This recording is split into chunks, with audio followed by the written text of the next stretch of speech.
Good morning, everybody.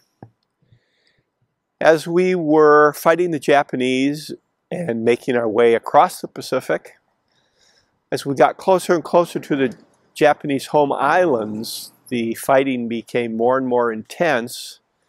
And on March 26, this date in 1945, the battle at Iwo Jima finally came to an end.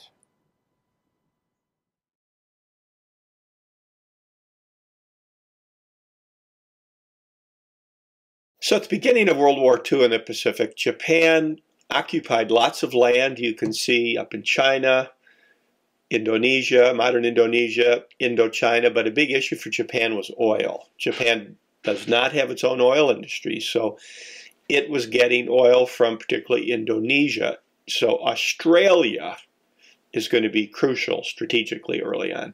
One of the big questions about the Navy in World War II is, what about the battleships? Our big battleship, the Japanese battleship, this is an artist putting them together.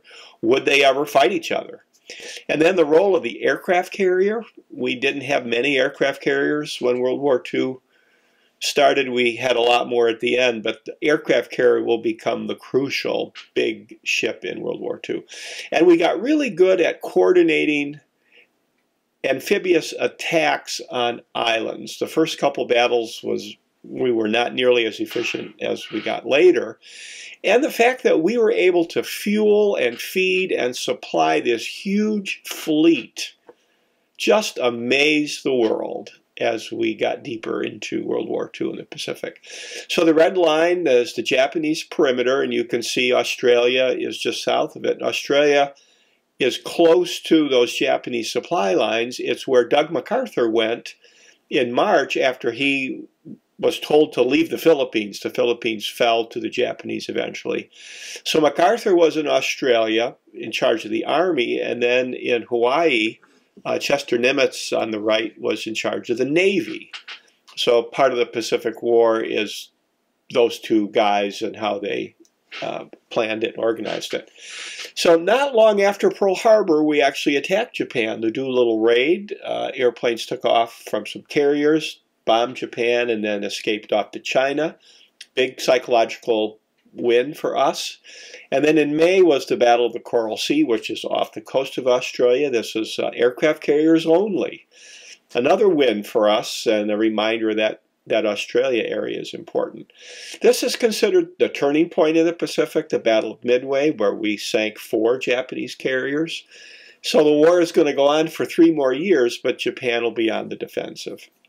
So Guadalcanal got everybody's attention. It's a little island in the Solomon Group. It's off the coast of New Guinea and Australia. It was a 7-month battle, and here are our guys in the jungle. So this was kind of the first time we were up against the Japanese army, and then the Navy was involved too.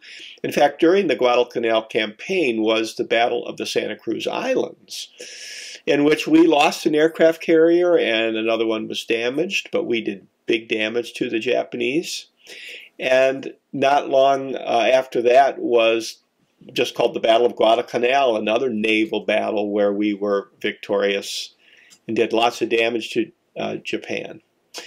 So if you look toward the middle, kind of toward the bottom, you see the Marshall Islands. So eventually we start island hopping after the Guadalcanal stuff is finished. And one of the themes was, where can we get airstrips for the B-29 bomber, the long-distance bomber that was very active in the Pacific War. So those little islands were important for that. So by the time we get to 1944, we're getting closer to the Philippines, and we're getting closer to the Japanese home islands, and Iwo Jima is up in the north part there, and that battle took place for February and March of 1945. It was terrific fighting. Here you can see some of our troops and equipment on the beach, but the Japanese were deep in these caves and tunnels and just fought ferociously.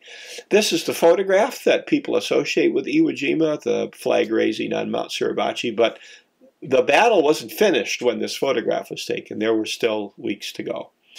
So when you go to Arlington Cemetery and you reflect on this statue based on the photograph, you might reflect on that terrible fighting toward the end of World War II.